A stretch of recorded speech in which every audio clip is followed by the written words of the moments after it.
Hi, everybody. I'm Amy Lasik. I'm the Executive Director of Kirkwood Corporate Training, and I'm super excited today to talk to a couple of our instructors that will be featured in our FIT training, our flexible and innovative training. And so I want to talk a little bit first about what is FIT.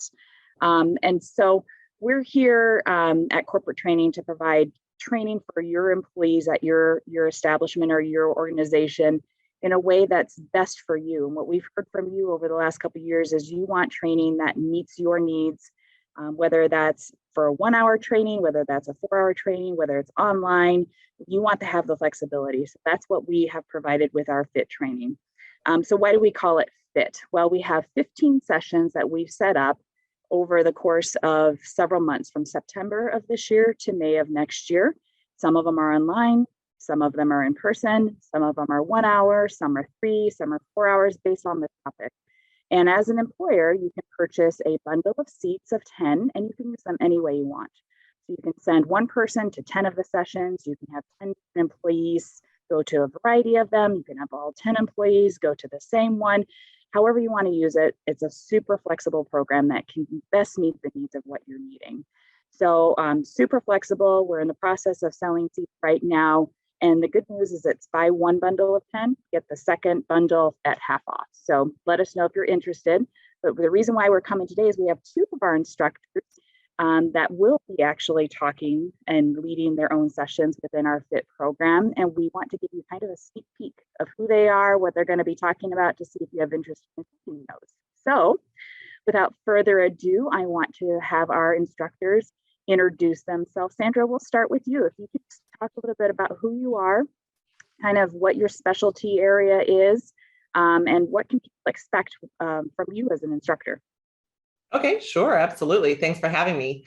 I've done one FIT session. I'm excited to come back. It's a great program, and I think that you're doing some wonderful things for your clients and for your community. So very excited about that. I am an expert in communications training as well as career coaching. So I started out many years ago, we won't talk about how many, in recruiting and human resources generalist in Chicago is kind of where I had my original career and got started.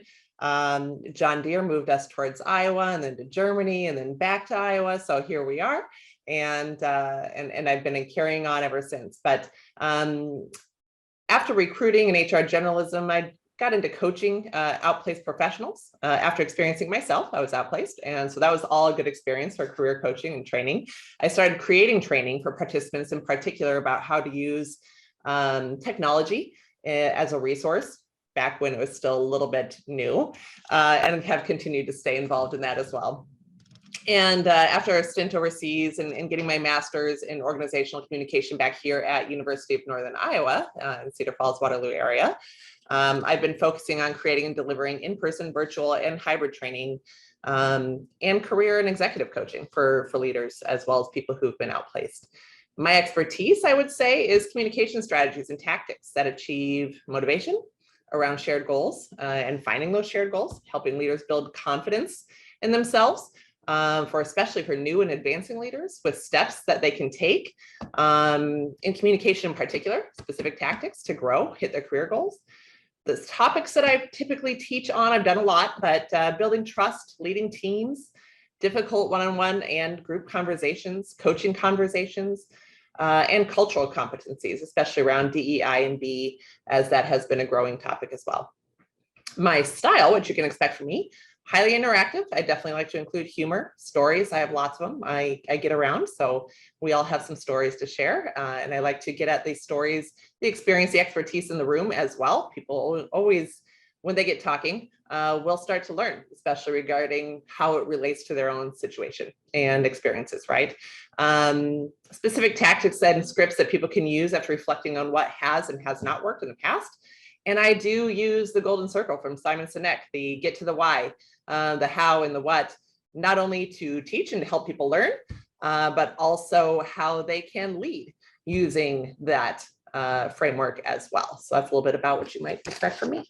Super. Thank you so much. It's helpful to hear a little bit about that, because then people can know what kind of angle you're bringing and sort of the expertise that you can bring to the table as well. So thank you for spending some time to do that.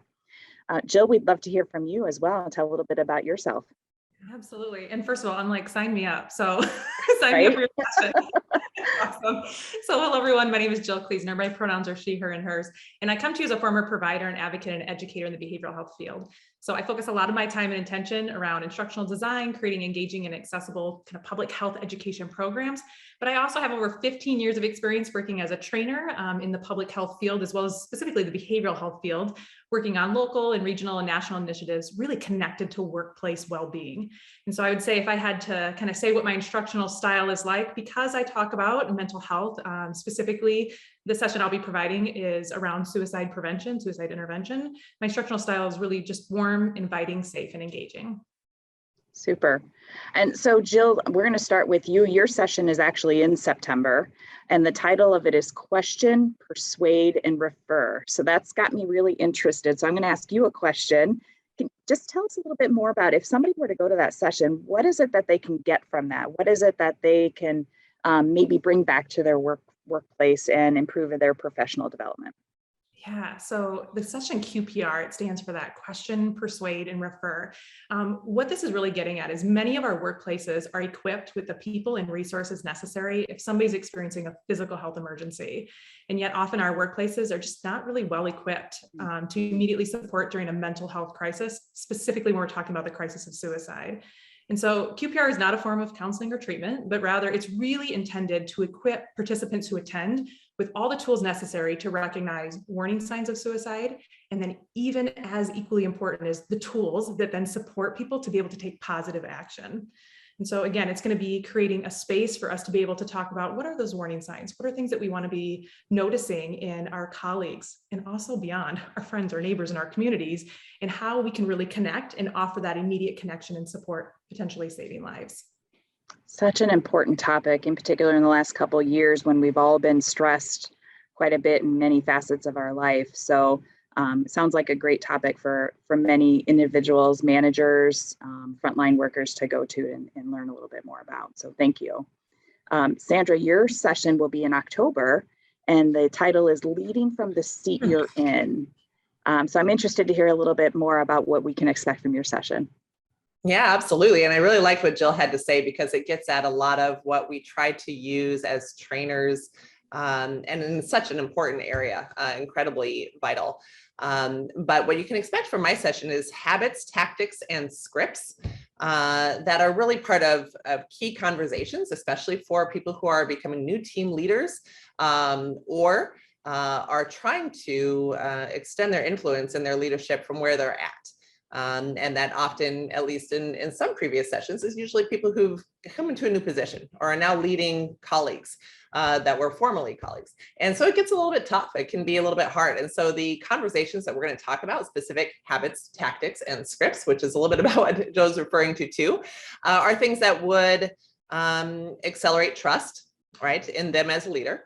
Inspire, I'm reading it now, inspire achievement of goals, shared goals, finding those, establishing accountability as a culture on their team or where they're at, aiming forward to reduce potential issues because we know that people are usually the most complicated part of any work situation, and to encourage growth in each person. So we will also hopefully be able to touch on giving presentations and continuing to grow in their confidence as a leader and how they appear. So it's a little bit about branding too, but what I really want for people is to come away with that confidence that they have the steps and the knowledge to show what they've got. That's great. And one of my favorite things about the FIT program is while we have 15 different sessions and they're all different and unique in their own ways, there's a lot of interconnectivity related to it, as you both kind of talked about, is it's about people and it's about working with people and it's about caring about people and taking care of yourself as well. And that can be a full facet of things. So I appreciate you both spending some time to talk a little bit about that. One of the things from my perspective that's always been important to communicate to employers and talk about is the importance of professional development and why we want to develop our employees. I want to talk to each of you from your perspective and what you've seen over the years. Why is it important for an employer to invest in their employees for development, whether it be a topic like yours, Jill, or a topic like yours, Sandra? Why is it that an employer should consider something like FIT or even any other professional development? Sandra, do you want to start with that? Sure. Yeah, I'll take it on. One of the important reasons right now, tactically, for an employer might actually be retention. There's, of course, the famous saying, what if we train them and they leave? And they say, what if we don't and they stay? It's a big part of retention, as well as when you go after professional development, especially if you think about what the person's own career goals are and help them to do their own career management, hopefully within your company, that makes a huge difference in how they feel about the company and how they will continue to be motivated to move forward and make changes, because we know that change is the one thing that is perhaps the most constant in business and in the world. And a company that does not encourage their companies to do that and to grow with them, that's actually the employees who leave because they're looking for something like that, a little bit of motivation or some change. My lights went out. We just have to do the rest of it in the dark. Hopefully you can still see me. Jill, how about from your perspective, what have you seen from the development standpoint? Yeah, and I appreciate all these through lines that as we're hearing about these FIT sessions, I can imagine all the through lines that are occurring. So those common threads and themes that really can help to build on that professional development. So, I mean, what we know about workplaces, right, is that if an employee can talk openly about mental well-being and we can really focus on overall wellness, and we not only talk about it openly, but then we equip employees with the tools necessary to get their support and to be able to offer support. We just know that it goes back to that employee retention piece, right? Healthy workplaces mean that individuals are much more likely to feel supported, safe, and stay. Absolutely. And I know in today's workplace, there's so many places are short staffed and it's difficult to send employees away for training. But I think you both hit the nail on the head on how important it is to keep the employees that you do have, because they have the knowledge and they've been there for a while, and rather than retrain somebody else because they left for another place, it's an important piece of the puzzle. Well, I want to thank both of you for spending some time with us today and allowing other people to learn a little bit about both of you and your sessions. If anybody that's watching this is interested in learning more about our FIT program, or even learning more on how you can bring Sandra or Jill into your company, all you have to do is give us a call, 319-398-5623, or you can send us an email, corporatetraining@kirkwood.edu. Thanks again, Sandra and Jill. I really appreciate it. Awesome. Thank you.